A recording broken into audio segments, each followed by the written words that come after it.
وہ ہے میرے بھائیوں یہ جو اچرا لاہور کے اندر واقعہ ہوا، اس میں میرے نزدیک اس پورے واقعے میں جو سب سے بڑا ہیرو ہے نا وہ کرسچن لڑکا ہے جانسن، جس کا وہ فوڈ پوائنٹ تھا، جس نے جرأت دکھا کر اپنی جان پر کھیل کر اس نے پولیس کو الگ سے فون کیا اور وہ جو ہماری بہن تھی اور اس کا ہسبینڈ اسے اپنی دکان کے اندر پناہ دی۔ اصل ہیرو اگر کوئی ہے نا تو وہ جانسن ہے۔ یہ وہ کام ہے جو بڑے بڑے مذہبی لوگ نہیں کر سکتے، سب کو اپنی جان کی فکر پڑ جاتی ہے۔ تو میرے نزدیک اس میں جو اگر یہ ایک واقعہ تھا تو اس میں مین آف دا میچ یا ہیرو اگر کوئی شخص ہے تو وہ کرسچن لڑکا ہے۔ اور دیکھیں اسے بعد میں تو اس بیچارے نے تو وہیں رہنا ہے، اور ماشاء اللہ تعالی ہمارے جو سو کالڈ عاشقان رسول ہیں ان کے شر سے تو اس نے پوری زندگی اب بچنے کی کوشش کرنی ہے، کیونکہ یہاں پہ جو سو کالڈ عاشقان رسول ہیں وہ ہمیشہ لبیک یا رسول اللہ کہہ کر لوگوں کی گاڑیاں توڑتے ہیں، لوگوں کے موٹر بائکس میں آگ لگا دیتے ہیں۔ کسی نے یہ نعرہ لگا کے اپنے موٹر بائک کو کبھی آگ نہیں لگائی۔ اور اس سے بڑھ کر میں بات آج پھر کروں گا، پھر میں وہ زخم چھیلوں گا کہ ان کے بڑوں نے، ان کے بزرگوں نے جو اپنی کتابوں کے اندر اپنے ناموں کے کلمے پڑھوائے ہوئے ہیں، چشتی رسول اللہ، شبلی رسول اللہ، تھانوی رسول اللہ، اور سیم اسی لاہور سے یہ کتابیں پرنٹ ہو رہی ہیں، کسی مکتبہ فکر میں آپ کو کوئی آگ لگاتا ہوا نظر نہیں آئے گا۔ اور ویسے ان کی ڈرامہ بازی سن لیں کہ ہم ختم نبوت کے اوپر کام کر رہے ہیں۔ ختم نبوت کے اوپر وہ لوگ کام کریں گے جن کے اپنے بزرگوں نے اپنے ناموں کے کلمے پڑھائے ہوئے ہیں اور ان کے ماننے والے آج تک وہ کتابیں چھاپ رہے ہیں۔ تم صرف زیادہ سے زیادہ اینٹی قادیانی کام کر سکتے ہو، ختم نبوت کے رائٹس ہمارے پاس ہیں، تمہاری تو جرت ہی نہیں ہے کہ بات کر دو اپنے بزرگوں کے اوپر۔ تو اس قسم کے لوگوں کے شر سے بچنا بڑا مشکل کام ہے۔ اور پھر نان مسلم ہوتے ہوئے اس شخص نے کتنی ذمہ داری کا مظاہرہ کیا کہ ایک مسلمان عورت اور اس کے خاوند کی جان بچائی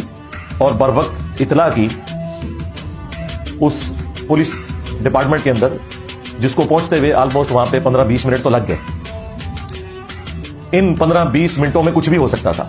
لہذا جو کوئی ناخوشگوار واقعہ اس حوالے سے اوائڈ ہوا ہے اس میں سب سے پہلا کریڈٹ اگر کسی کو جاتا ہے تو وہ کرسچن لڑکا ہے جانسن، حافظہ اللہ تعالی من الجنۃ والناس۔ دیکھ لیں آپ کے جو لمبی داڑھی والا ہے اس نے تو اس عورت کی جان، اس کے خامند کی لائف ونریبل کی ہے اور ایک کرسچن نے بچا لیا ہے۔ ظاہر ہے وہ جب ماچا بن گیا آگے جا کے کھڑا ہو گیا کہ تیرے اس لباس کے اوپر کیا لکھا، بھائی تیرا کیا کام ہے بھائی؟ اس طرح لوگوں کی بیویوں کو، ان کی سسٹرز کو، ماؤں کو روک کے ان کے انٹرویو کرنا، تمہیں کچھ زیادہ ریزرویشن ہے تو جاؤ جو متعلقہ ڈپارٹمنٹ ہے اس میں جا کے بات کرو، وہاں فون کرو کہ جی اس طریقے سے میں نے یہاں ایک عورت کو دیکھا، بجائے کہ اس کو روک کے تو وہاں پہ موب اکٹھا کر لیا۔ کچھ بھی ہو سکتا تھا۔ لہذا میرے نزدیک سب سے پہلے اس لڑکے جانسن کو انعام ملنا چاہیے، ایوارڈ بھی ملنا چاہیے، ریوارڈ بھی ملنا چاہیے۔ ایوارڈ تو دے دیا جاتا ہے، ریوارڈ بھی ہونا چاہیے، یعنی رقم کی شکل میں اس کی کوئی خدمت بھی اس حوالے سے ہونی چاہیے، اور پبلکلی اس کی اناؤنسمنٹ ہونی چاہیے کہ اصل جو ہیرو ہے اس واقعے کا یہ کرسچن لڑکا ہے۔ اور اس طریقے سے پاکستان کا بہتر امیج پوری دنیا میں جائے گا، بجائے یہ کہ آپ کسی اور کو ہیرو بنا کے پیش کریں، وہ بھی ضرور کریں، لیکن سب سے بہتر پکچر یہ جانی تھی کہ اگر اس بچے کو، جانسن کو، ہماری چیف منسٹر صاحبہ ملیں، آئی جی صاحب ملیں، آرمی چیف صاحب ملیں اور اس کی حوصلہ افزائی کریں اور پبلکلی کریں اور پھر میڈیا کے اوپر رپورٹ ہو۔ بہرحال میں نے اس حوالے سے جو بڑے ہیں ان سے خود بات بھی کر لی ہے، انہوں نے میرے ساتھ ایگری کیا، انہوں نے کہا انشاءاللہ انجینئر صاحب چند دنوں میں ہم ایک پبلک سرمنی میں، جس طرح آپ نے ہائی لائٹ کیا، بلکہ انہوں نے اپریشیٹ کیا کہ آپ نے اس طرف توجہ دلائی ہے کہ اصل ہیرو وہ ہے، اسے پبلک میں لا کے اس طریقے سے انعام دینا چاہیے تاکہ لوگوں کو اچھا میسج جائے، اور انٹرنیشنل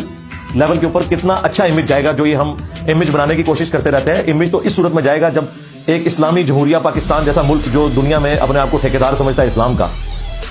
اور اس کے جھنڈے میں گرین کلر کے ساتھ سفید کلر بھی ہے، اس کے باوجود اقلیتوں کو یہاں حقوق نہیں ملتے، اور جس طریقے سے کرسچنز کے ساتھ